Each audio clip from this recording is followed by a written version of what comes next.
Yes, hello everybody.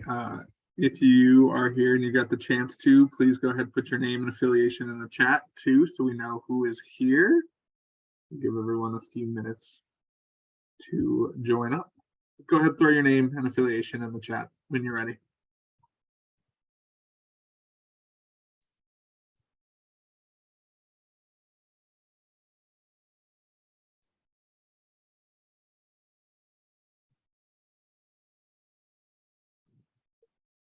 And a few more people jump on here.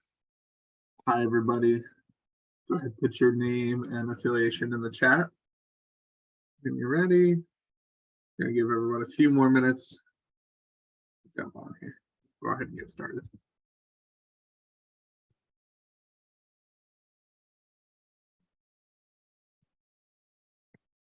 Yeah, I saw we had a new person just join. Or I hope they can make it to today's meeting. I forgot who it was though.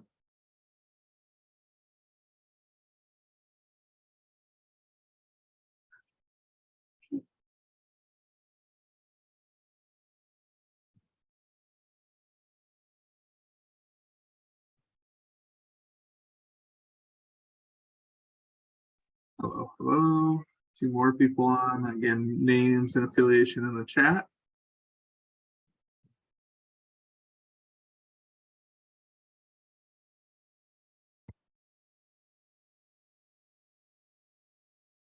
Well, thanks for joining during jury duty, Mondi.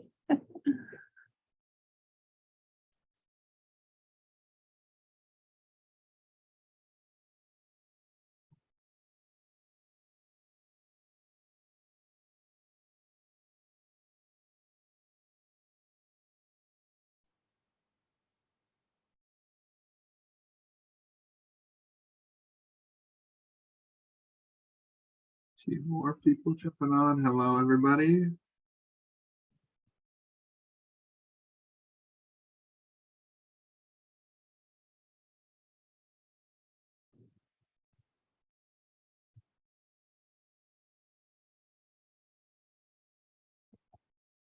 Should we give everyone one more minute? Let's say one more minute. Hope everybody had a good Thanksgiving, good holiday, good break.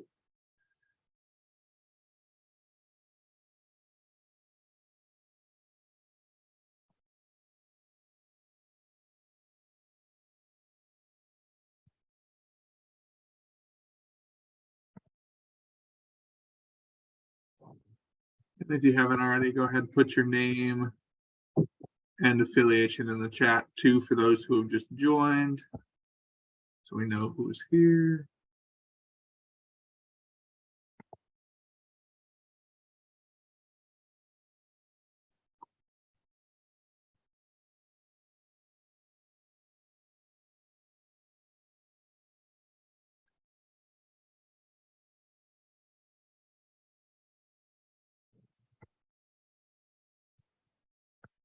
All right, y'all. So that is the arbitrary minute I put on to start. So we're going to go ahead and get started here. And I'm just going to share my screen, get the PowerPoint going. Hopefully.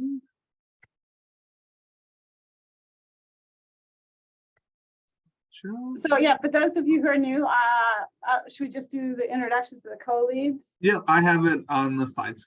Oh, okay. Yeah. Sorry, didn't want to. No worries. How do we?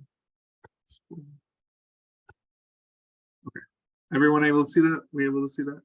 We see your notes, your whatever the presenter view. There you go. Oh, okay, perfect. All right, so welcome everybody to the November meeting for the Parks and Green Space Work Meeting. Again, if you haven't had the chance to, throw your name and affiliation, and if you have any special interests, into the chat there. Just a quick introduction here for the co-chairs. We'll start with, if you're new, these may be new faces, and if you've been to a few meetings, these definitely won't be new faces, but we'll start with Rich. Go ahead. Rich, jump on and say hi. Hi, everyone. Name's Rich Christiana. I'm at Appalachian State University in the Department of Public Health and Exercise Science. Thanks, Rich. Next, we got Jeanette Gustat. Hi, everybody. I'm at Tulane in New Orleans, Louisiana, and I am an epidemiologist in the Department of Epidemiology at the School of Public Health and Tropical Medicine. Awesome. And last but not least, Sandy Slater. Hi, everybody. Sandy Slater. I'm the program director for our undergraduate public health program here at Concordia University, Wisconsin. Cool. Awesome. And everybody, I am Andy Johns. I am the fellow of the group here. So you'll be hearing from me from the start here before the presenter. So a quick meeting agenda. If you weren't able to see it, I sent out a quick email because it didn't make it out on the Friday one on accident. So we just finished introductions. We're going to do a little bit of a mission statement draft as a follow-up from what we did last meeting, kind of going over that mission statement and discussing if there's anything else we want to change, stuff like that. And then we have kind of our flipped meeting agenda today. So hopefully we will have Chris jump on here in about 10 to 15 minutes, and he'll go over his presentation. And we'll have a quick Q&A. We'll go over next presentations. We'll talk about upcoming meetings, and then we'll have an open mic for anyone who wants to share anything or anything like that. Let's go ahead and jump into our mission draft. So this is something I put together based on our meeting last time. So if you weren't able to make it, that's totally fine. I'm just going to highlight a few areas that are different, but I'm going to just start off by reading the entire thing and then again highlighting those differences. So the Parks and Green Space Work Group mission is to build a multidisciplinary network of researchers and practitioners from academia, nonprofit organizations, government, the private sector, and community stakeholders who are committed to equitable access and culture within safe, welcoming parks and green spaces, and who also have a focus on increasing the amount and quality of research and evaluation in the area of parks and recreation policy, physical activity, and health, and 2, supporting and facilitating the development and implementation of evidence-informed policies and practices related to parks and green spaces. So again, just to highlight a few of these changes, it's not drastically different from our former one, but a few things we had talked about adding in the last meeting was this community stakeholders piece, just to kind of round out and make sure everybody is included. We added an equitable access, and something I'd like to discuss today and get an idea from you guys is if we were able to cover that, or if I was able to cover that fully with both access and culture, or if there's something else we want to add there. We also added safe and welcoming to the parks and green space verbiage, and then that was kind of it. So we're kind of looking at those highlights specifically. So I'd love to get some feedback on where we're at, see if there's anything we should add, see if we want to word things maybe a little differently. So if you have any opinions, feel free to jump on and share them. Deborah, you can go ahead and mute yourself and unmute yourself. Mm-hmm. Hi, thanks. I am new to this group, not new to some of these folks, but new to this group. And I have a question about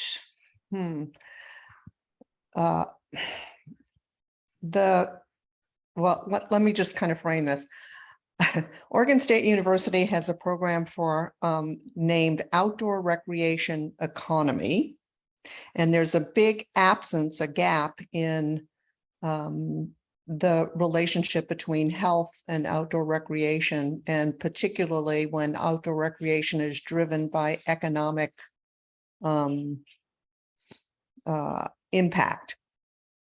And I'm just curious in this mission draft and in the questions, the research, the practice, how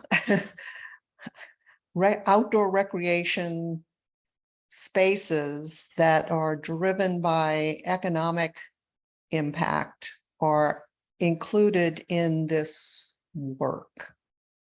And I have a very specific interest because in working with the core group, which is the acronym for the program, they are constantly asking me about health and health impact, but very much through who has access to outdoor recreation spaces that enable economic growth in a particular space, regardless of how that outdoor recreation space looks.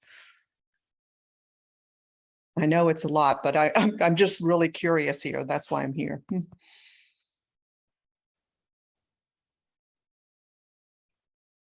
Yeah, thank you for your input. Do any of our co-chairs have a response that they would like to share to that?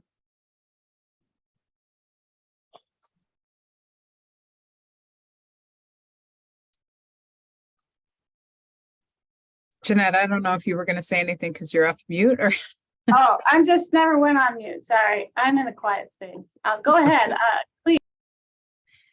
Hi. Hey, Deborah. How are you Hi, doing? Sandy. I'm good. Great. Thanks.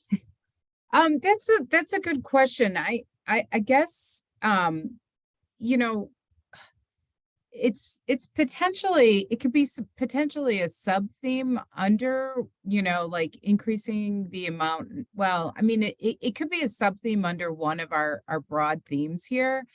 I guess in terms of economic impact, you're talking about, I guess I just want to make sure I'm understanding what you're asking. Economic impact for the broader community in which the parks and green space are located in. Yeah, it really kind of stems out of using public land for private industry. So if you think about all of the different places where parks develop because of the landscape, the outdoor landscape, which enables all different types of recreation, and that outdoor recreation has an economic impact on the places where outdoor recreation happens, right? So if there is a park, and I'll just use this, you know, kind of big, a national park, on both sides of the entrance to the park, there are communities that benefit from the recreation that happens in the park. And so in many rural communities that are located in places that have an abundance of green space and can promote various types of outdoor recreation, one of the ways to positively impact communities that are in economic decline is to build an outdoor recreation economy. And that looks very different in different places, but it's still based on a recreational environment that economically benefits the community and the people who live in these places, that the outdoor can be used to promote recreation across all types of users, right? Visitors. Mm-hmm. And Yeah. so the health impact is absent from the program of study and from the research that's developing around these outdoor recreation economy community development kind of programs. And so I was just curious, when we talk about parks and green space and we talk about health and physical activity, you know, there is a component of physical activity for health that also in many of these spaces has a very specific economic profile for the users. I mean, you know, people who ski have to have money to ski. And yet there are a lot of people who use those outdoor spaces in different ways, and it varies relative to their frequency of use, the health benefits for that use, and maybe in some cases, you know, negative health impacts for people who can't afford to live in those places, but have historically used those lands for various types of activities that maybe now they're more limited. So it's just a question that keeps coming up. And I was just curious, in this group, I came specifically to learn more about how that is that intersection of the economic income and health and public lands that are often used for private ventures in some way. Yeah, so we haven't necessarily directly, like, I think what you're talking about is really trying to merge like cost effectiveness or cost benefit analyses in with some of the work that we're doing in terms of use of parks or building of park spaces or green spaces in community. We've focused much more in terms of like the topics that we've examined as this group more recently on equitable access to the spaces. And I don't know if Jeanette or Rich, you want to throw anything in, but I think, I mean, it is a gap that would be, like, as Jamie said in the chat, it's definitely something that would be interesting to explore. And I think one of the things on our agenda is also looking for new topic areas that subgroups within our work group could kind of you know, pick up and move forward into projects. And I see Teresa, you've got your hand up. Terry, do you want to add something? Sure. I was going to say, I think, you know, I see Robbie Layton, and I know Rich is here, and I don't know, you know, a few other people who have attended the SHIFT conference at various times. And one of the things that underlies that, and the whole idea, you know, embodied in the name of it, shaping how we invest for tomorrow,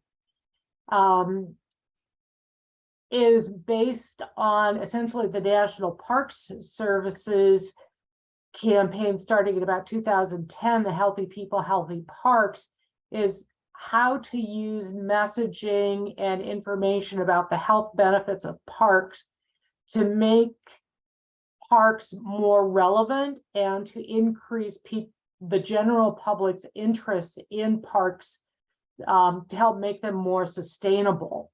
And so I think there really is room for economic argument for including issues related to health.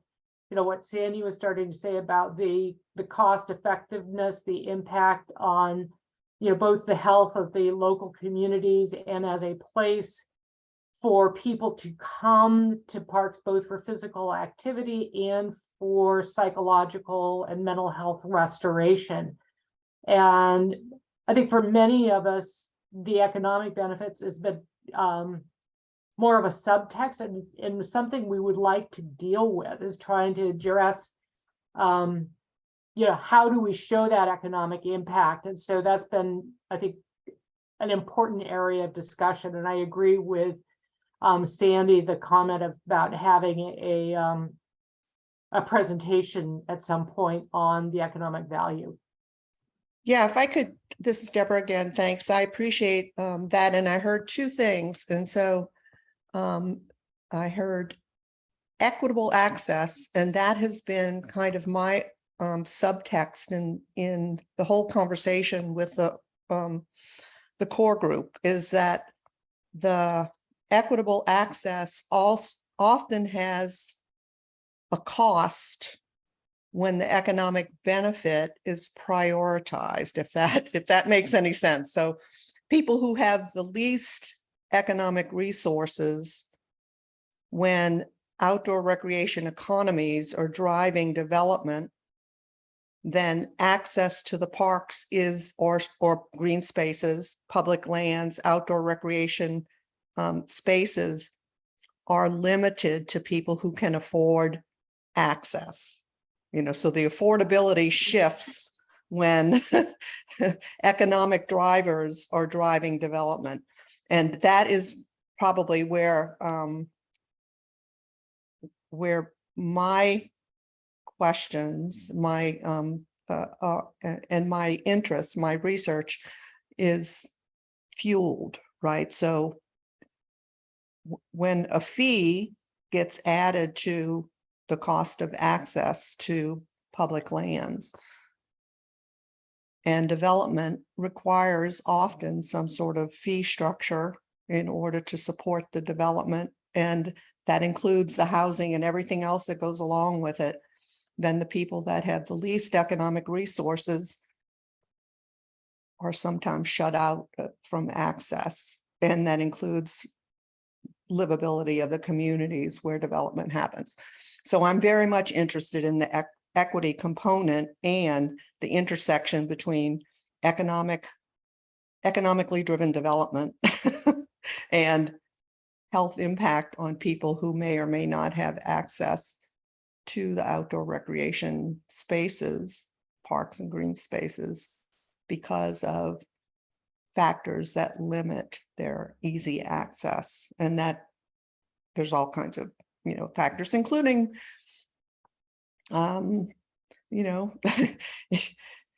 development of transportation, recreation, parking, access location, trailheads, things like that. There's lots of things that are embedded deeply in this. So it's just something that I wanted to raise a question and I'm very interested in that.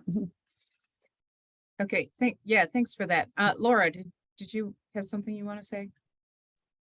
Yeah, I want to add this because it's a little bit of a different perspective from what Deborah's bringing up. As I went to the Pullman National Monument here in Chicago last week, and the issue of displacement, of creating, or restoring spaces to neighborhoods without significant community engagement, just got my antennas up, because even though there was a push from certain people in the community to restore the park, it didn't seem like they had a plan in terms of property values increasing, community sort of value of the real estate around there. So I think it's another thing just to add to this conversation.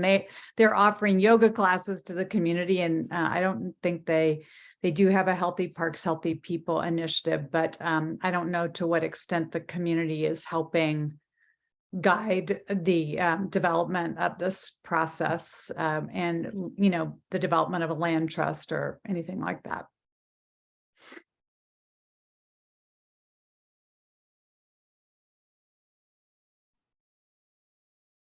Thanks for that, Laura. I guess Jeanette raised a question in chat. Do we feel like we might need to revise our mission statement based on this discussion?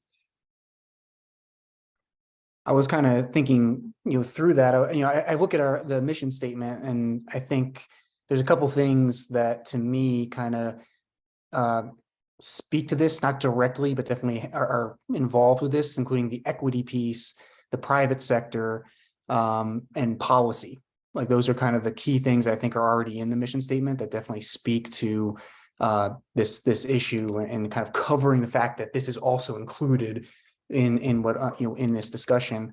And I will just kind of reiterate what Terry had mentioned about SHIFT, because this was a big part of the conversation throughout the whole SHIFT conference several weeks ago, was this issue around the economy, about neighborhoods and greening neighborhoods, and what happens when we green neighborhoods and put in parks or renovate parks, and making sure that we're not displacing the residents that are already there, and kind of increasing home values too much to where people, all of those issues are kind of a big talking point of the SHIFT conference. So I think that is kind of included in what we're doing. It's just there isn't a lot of research on that, Deborah, as far as I know, and I'm aware of. There's not a whole lot of research in this area, but there are some folks that are working in this area around equity in this way.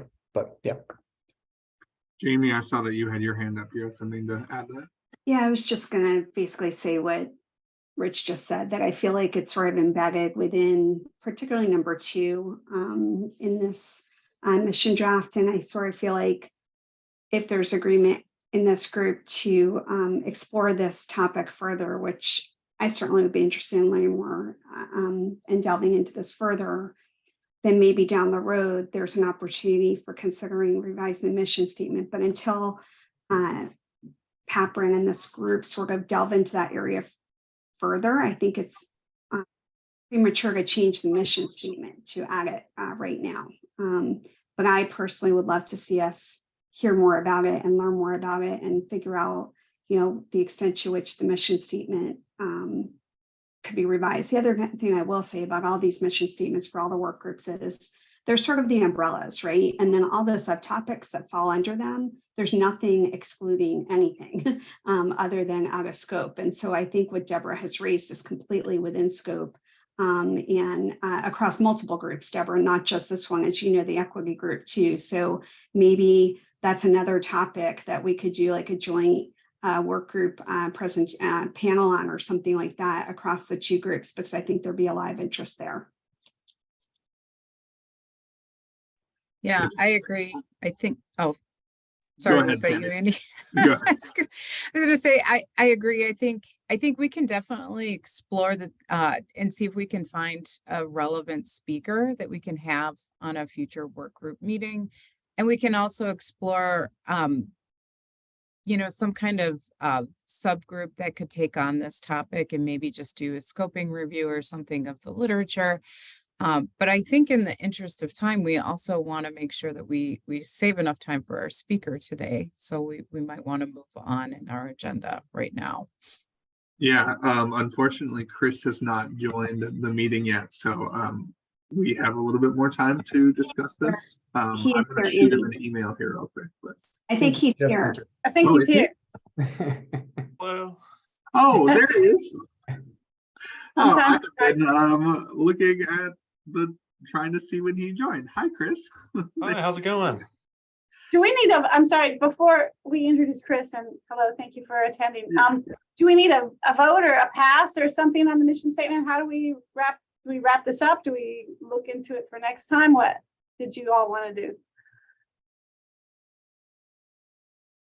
A lot of people, it looks like in the chat, also agreed that it is a great topic, but maybe I'm getting a gist from the messages that came through that it's okay in its current form, and maybe we can change it later. That's what is that what everyone kind of is agreeing on? I'll give a thumbs up. Seeing some thumbs up. Yeah. Okay, cool. So let's go ahead and move forward with it in its current phase, and if we need to readdress it later on, we can go ahead and do that. Cool. All right. Well, thank you for pointing out that Chris has joined the meeting. I'm going to go ahead and hand it over to him. He is an assistant professor at Appalachian State University, and he's going to tell us about his research on litter and park enjoyment. So, Chris, whenever you're ready, you can go ahead and share what you have. Awesome, thanks. Were you all able to look at the article? Or Andy, did you send the article to everyone? No, I thought you. No, I was not. Oh, okay. I But if didn't you make can a bring it up, PowerPoint. we could kind of look through it, or you could share. Yeah, is that okay? I can just kind of pull it up as a PDF if that works. Cool. No, I haven't used Zoom in a while. Here's share screen. Okay. Awesome. Well, thanks for having me. This is a really cool group. I'm glad to share this study. So I worked with one of my friends, Ryan Reese. He does counseling in nature, and that's what he likes to research, is the impact of doing counseling sessions in nature. He does some really fascinating research on that. And then my other colleague, Chris Holden, he's here at App State. Chris is a psychologist, and he does a lot of work on Mechanical Turk. He likes to do research on using, I don't know, crowd-sourced areas of collecting data, those type of resources. So in this study, we used Mechanical Turk. I don't know if you've all have heard of Mechanical Turk. It's through Amazon. You can create an account and pay people really like nickels and dimes, literally. Like, people will fill out surveys for $0.25, and they can go to that web Mechanical Turk and complete surveys and make some extra money. I think we collected all of this data in 30 minutes. It was that quick. And we had 500 participants after cleaning the data. So if you would all ever want to consider using. I'm sorry to interrupt. 500 respondents in 30 minutes. Did you say? Yeah. Oh my goodness. All right. Yeah. Wow. It was, yep. Yeah. I have only read about Mechanical Turk studies, so I really wanted to do one. And so this study really was inspired from a vacation, I got a scholarship to teach and do research in Ireland for a couple months. So me and my wife were there, and we took a weekend trip to this place called the Cliffs of Moher. It's this really dramatic cliff in Ireland. It's so beautiful. And so we were there and we sat down looking at this beautiful view, and I put my hand into like a pile of littered cigarette butts. And I was like, this is a shame. Like I've totally take my focus off of this beautiful landscape, and I'm looking at, cigarette butts. Another thing that inspired the study was hiking the Blue Ridge Parkway, some hikes, and smelling vape and or cigarette smoke. And I just thought, man, that can really just take away from the whole getting into the experience. And so my research focus is smoking and tobacco, usually for the health reasons of this. But I really wanted to check out like, cigarette litter and secondhand exposure to smoke on just park enjoyment. So that's what this study was all about.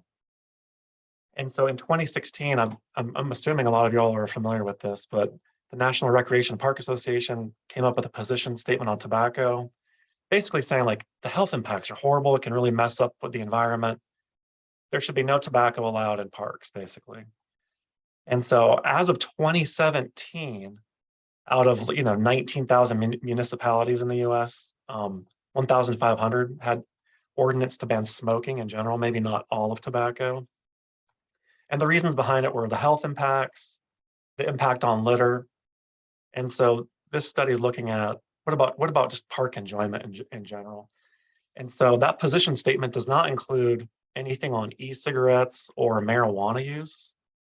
So slowly but surely states are increasing, the number of states that are permitting recreational marijuana use. So we wanted to include that in the study, and e-cigarettes are booming right now. So we wanted to look at a vignette study on Mechanical Turk regarding being exposed to secondhand smoke or vapor or litter. So let me show you the vignettes. I hope you can see this. So we had a couple of experts that Ryan Reese recruited, who are really into doing research in nature. So they looked at these vignettes and gave us some feedback on what to edit. And they kind of graded it on whether they thought it was realistic.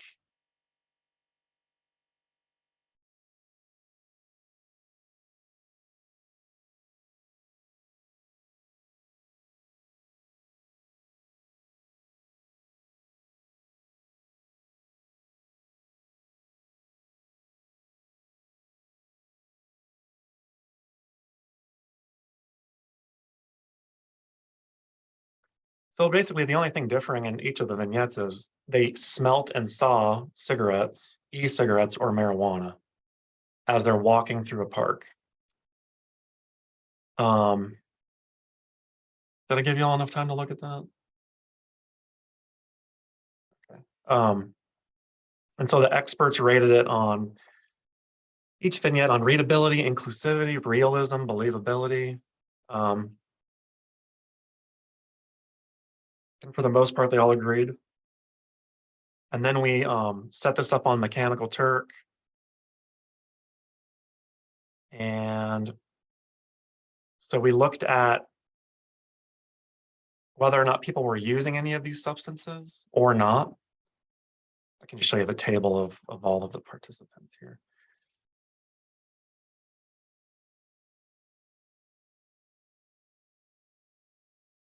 So any substance use was people who used one or more of these three substances. So we had a good split between each of them. And then people were randomly assigned to one of the 4 vignettes.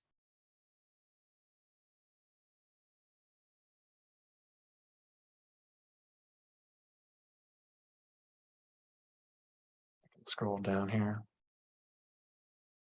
And then they ranked it on how much they enjoyed the vignettes. Really, it was really simple survey. Where they found it was on a 0 to 10 scale, so highly unenjoyable to highly enjoyable. So what this table is showing, everyone liked the nature vignette the most. But in the vignettes where there was a secondhand exposure to litter or smoke or vapor, people who were currently users enjoyed that vignette more than people who were non-users. And so the nature vignette, the current user for the nature vignette was people who were any substance user. Could have been one or more of these three here.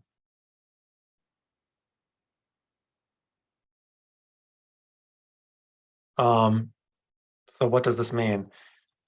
You know, when these policies are written, it's hopefully policymakers would also consider just enjoying the park in general, not just the health impacts. I think it's just more evidence to show like parks should be substance free so everyone can enjoy the park. But there's definitely some limitations to this. So we thought there was really two major limitations.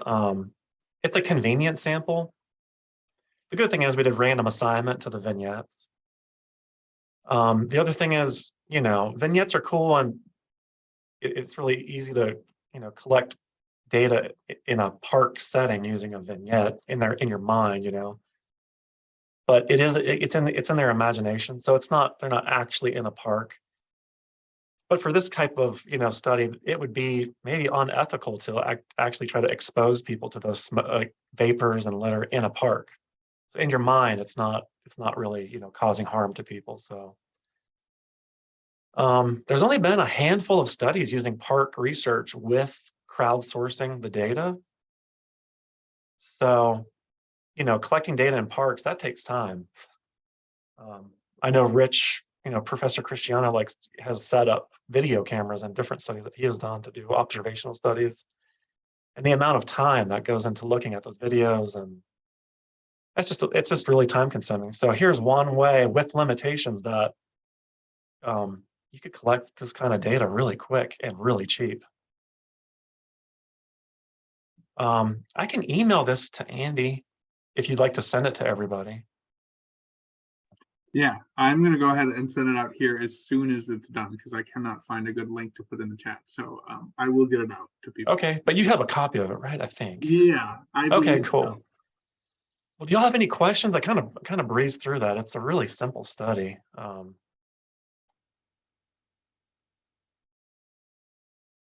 Looks like Jeanette had a question. Hi, Jeanette. Hi, I put it in the chat, but I can read it. I just was wondering if you could tell more context about litter in parks and enjoyment or other outcomes that you found in setting up the background for this. Yeah, absolutely. I found a lot. Give me 1 second. I can pull up that.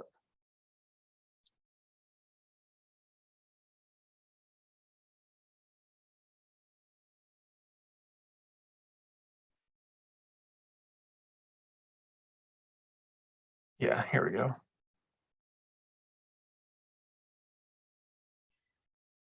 So,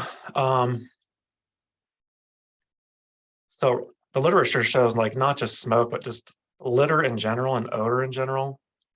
And it really got specific into dog waste and just unpleasant smells like stagnant rivers in terms of odor.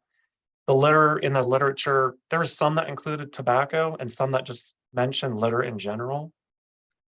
There was this one study about secondhand smoke smelling unpleasant, but there wasn't a whole lot about that. And there is parts, I'm sorry. I was gonna say, does litter keep people from going to the parks or just affects their experience in the park? From what I remember, this has been a while ago, it was more about the experience in the park. I don't remember if it talked about stopping them from going to the park in the future. I'd have to reread some of these articles. Yeah, Deborah, do you have a question? Go ahead and unmute yourself whenever you're ready. Yeah, I don't have a question, but I do have a comment. We did a similar study using participatory photo mapping to collect supports and barriers to physical activity, and physical activity in parks was one of the areas. And litter, the quality of the environment just outside the park, so abandoned buildings,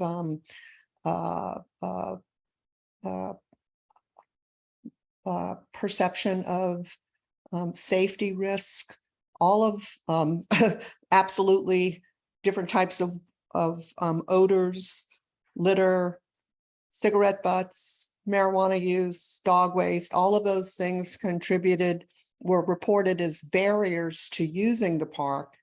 And then I will share that because those barriers were provided by people who lived in the neighborhood where the parks were located, that information was used to actually make improvements, including restrictions on different types of behaviors in the park, cleaning up the neighborhood around the park, improving lighting and perceptions of safety relative to the park, to park access. So this is really important. And I would say it in the context of this kind of research, to not just collect people's perceptions of how they would feel in the park, but actually creating some sort of sense of where they might have these experiences, so that information can be used to improve the context. Not, so people's experience are relative to the spaces where they have the experience. So a vignette is a great place to kind of get them thinking about it. I would suggest the next question would be, is there a place where you have had this experience? Because that helps to drive changes in the policies and spaces where people actually engage with nature parks. That's great. That almost sounds like a photo voice study. It was. Oh, nice. That's awesome. Except we included mapping. So not only did they take photographs, but they mapped the photographs. So we had very specific locations for improvement. Wow, that's awesome. I love that. Do we have any other questions for Chris on his paper here, his research? I have kind of two things. One might be more of a comment, the other one's kind of more of the question. But I don't think Jay Maddock is on the call today, but I think that him and some other folks at Texas A&M are doing some interesting things around smell, like kind of coming up with some of those reasons, like things of, what is it about spending time in nature that's leading to some of these health benefits? Is it the smell? Is it the sight? Like what is the actual kind of mechanism that's going into reason, actual some plausibility as to why this could be the case. And they're actually, smell is kind of one of those things that seems to be one of those real big focal points in the area.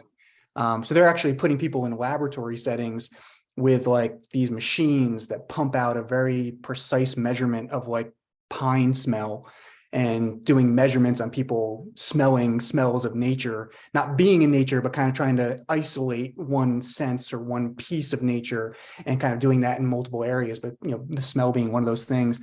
But, this kind of relates to that in my mind, if in the matter of if smell is one of those mechanisms that kind of does have that helpful impact towards health. Anything that's detracting from that smell would be pretty significant in terms of like a bad smell, or a smell that is not health enhancing as far as a natural smell.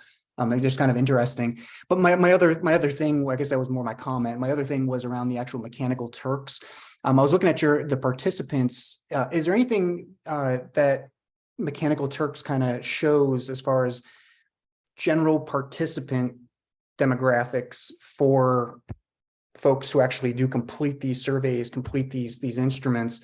Because noticing like the cigarette use, the cigarette use was kind of high, right? 50-50 on most everything as far as users of these things. Is that kind of just a known thing around mechanical Turks, that people who use substances are more likely to be filling out these surveys or something? I mean, it's to me, maybe they're not high, but to me, some of those just seem like very high percentages compared to what and you mentioned your limitations. This is not a generalizable population, but yeah, compared to like national smoking trends, it's big.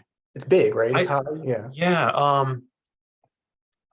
If I remember right, and so Dr. Holden, he's definitely the expert on mechanical Turk. He really kind of took the wheel on that one.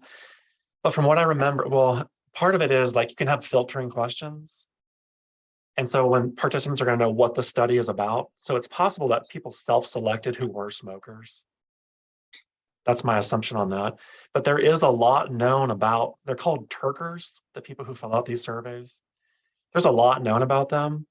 And you can filter your settings to capture the demographics that you want, because like say, for instance, you only want people from the United States. So you can release your survey at certain times, like East Coast versus West Coast time, to capture the certain demographic that you want that would like to fill this out at 9 a.m. usually. So you can try to get the demographics you want depending on the filters you put on and when you release it. Interesting. So Yeah. a lot of the information about the population, the information you Yes. said about Turker, what do you call them, Turkers or whatever? Turkers, yeah. Turkers. Yep. That information is readily available to know all of, yeah, that's interesting. Okay. Yeah. And I can put you in contact with Chris too. I mean, I'm sure he'd love to show you. He set this up in no time, and yeah, it was less than an hour. We had everybody. It was wild. So quickly, just a note here from the chat. So Natasha said, Rich, what an interesting avenue of study. Anecdotally, smell is such a wonderful part of being out in nature. And then Terry, I see your hand is up, so go ahead and unmute whenever you're ready. Sure. Okay. So the idea of the smell is really long embedded in the studies of nature and health. Folks from Japan and Korea and Taiwan have been looking at the impact. It's not so much a concern of smell, but actually a physiological response. They suggested that these pinene, the pine smells and things, they get called phytoncids or secondary plant compounds, actually are thought to trigger the development of natural killer cells and aspects of the immune system.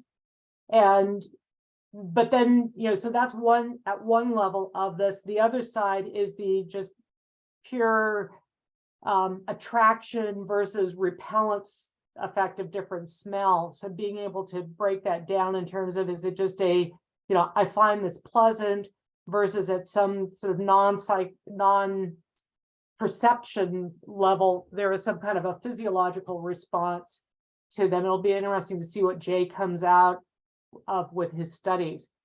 And then just the last thing is we did a brief use of Mechanical Turk kind of last winter to pre-test a study. And yeah, it was great. The one thing is, again, so many people are engaged with these things, and just do them really quickly because it's part of the gig economy. That you also had to be careful to screen for bots. How do you know how we screen for bots? Yeah. So, and Chris Holden, he had told me a bunch about this, where you can they like to do a lot of reverse coding. So if someone's just answering all of the above, or or just all in the left column, their answers will be nonsense depending on how they answered other questions. So you can control for that.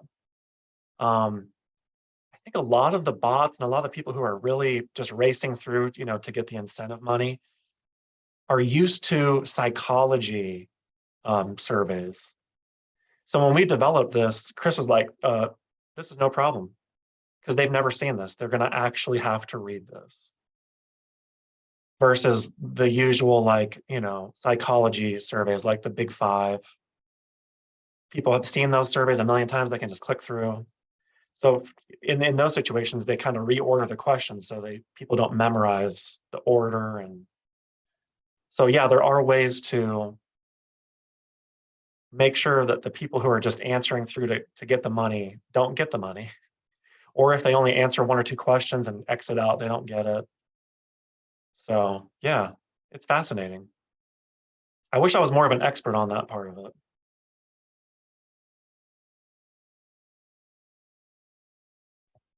Any other questions here for Chris? Well, thank you all. Yeah, thank you so much, Chris, for sharing. And again, everybody, I will go ahead and send out that study to they here in the follow-up email as well. So you will be able to see it. Good luck with your mission statement. Thank you, Chris. Thank you again. I'm going to go ahead and share my screen here again, everybody, just to wrap us up. Yeah.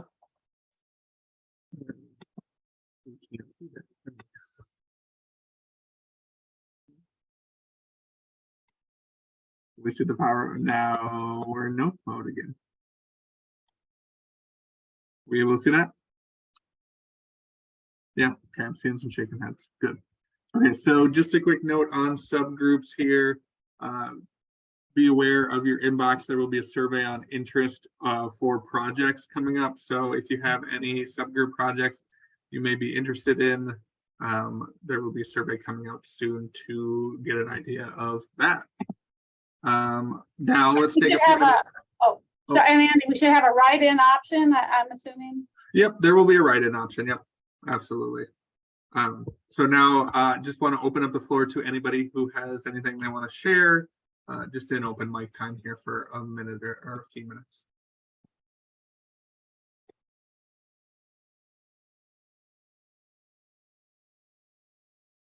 No? All right. Last call, open mic. No? All righty. So next meeting here. Oh, Deborah, I see your hand up. Go ahead, unmute whenever you're ready. I'm also curious about if anybody is doing any work or knows of any work about the impact of the unhoused, people who live in public spaces, in parks, impact on park use and park enjoyment.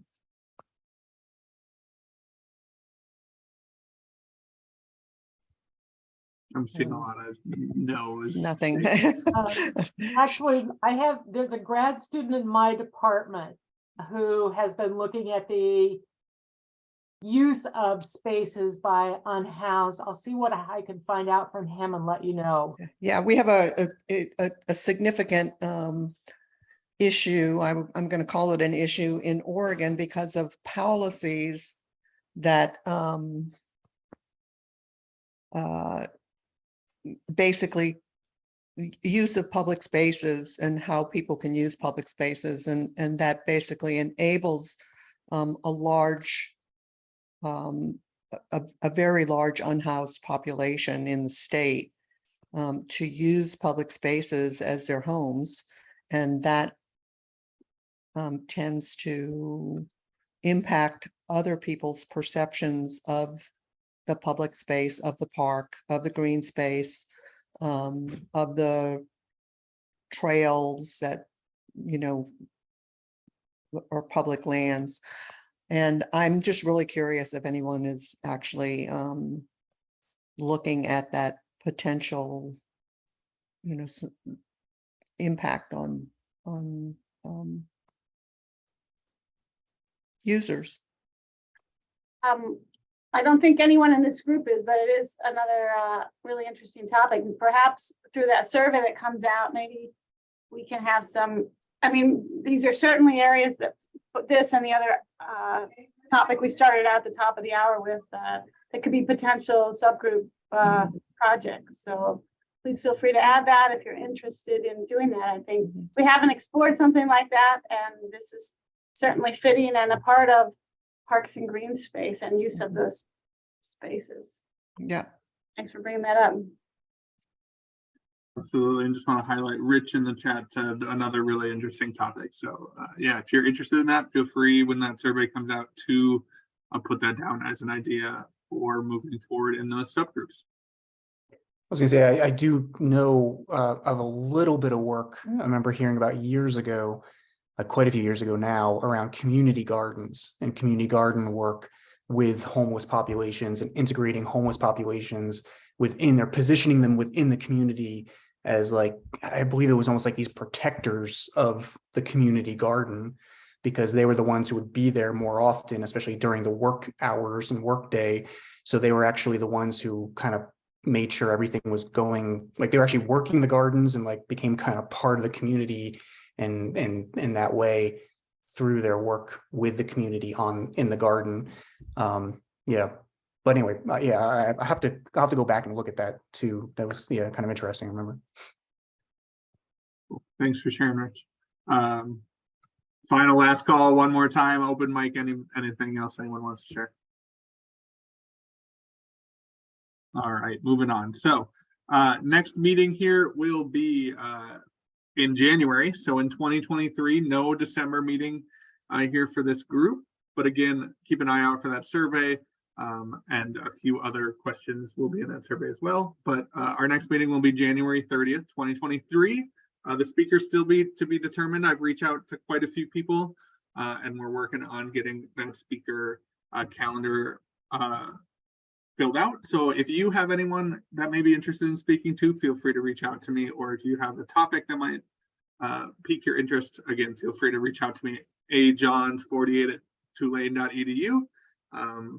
But go ahead and do that if you find anyone. And then I just want to highlight the PAPREN network call come on up here in January as well, the 25th. So it's going to be Stephanie Lemon, and she's talking on the implementation science in context with physical activity and policy research there. So go ahead and get that on your calendars. You should get invites into your email there for those as we get closer. All right. Well, thank you everybody for Actually, joining us can I today. just clarify, Andy? yeah. That's a grand rounds, and so for Oh, it's a that, ground rounds. Okay. you need to register. So if the post will be coming out this Thursday, so the link for registration will be in this Thursday's post if you haven't already registered. Perfect. Thank you, Jamie, for clarifying that. Yeah. Cool. Again, so thank you everybody for joining us. Thanks for chatting about our mission statement and listening to Chris talk about his research. And I hope you have a great rest of your day, a great rest of your year, and we'll see you in January.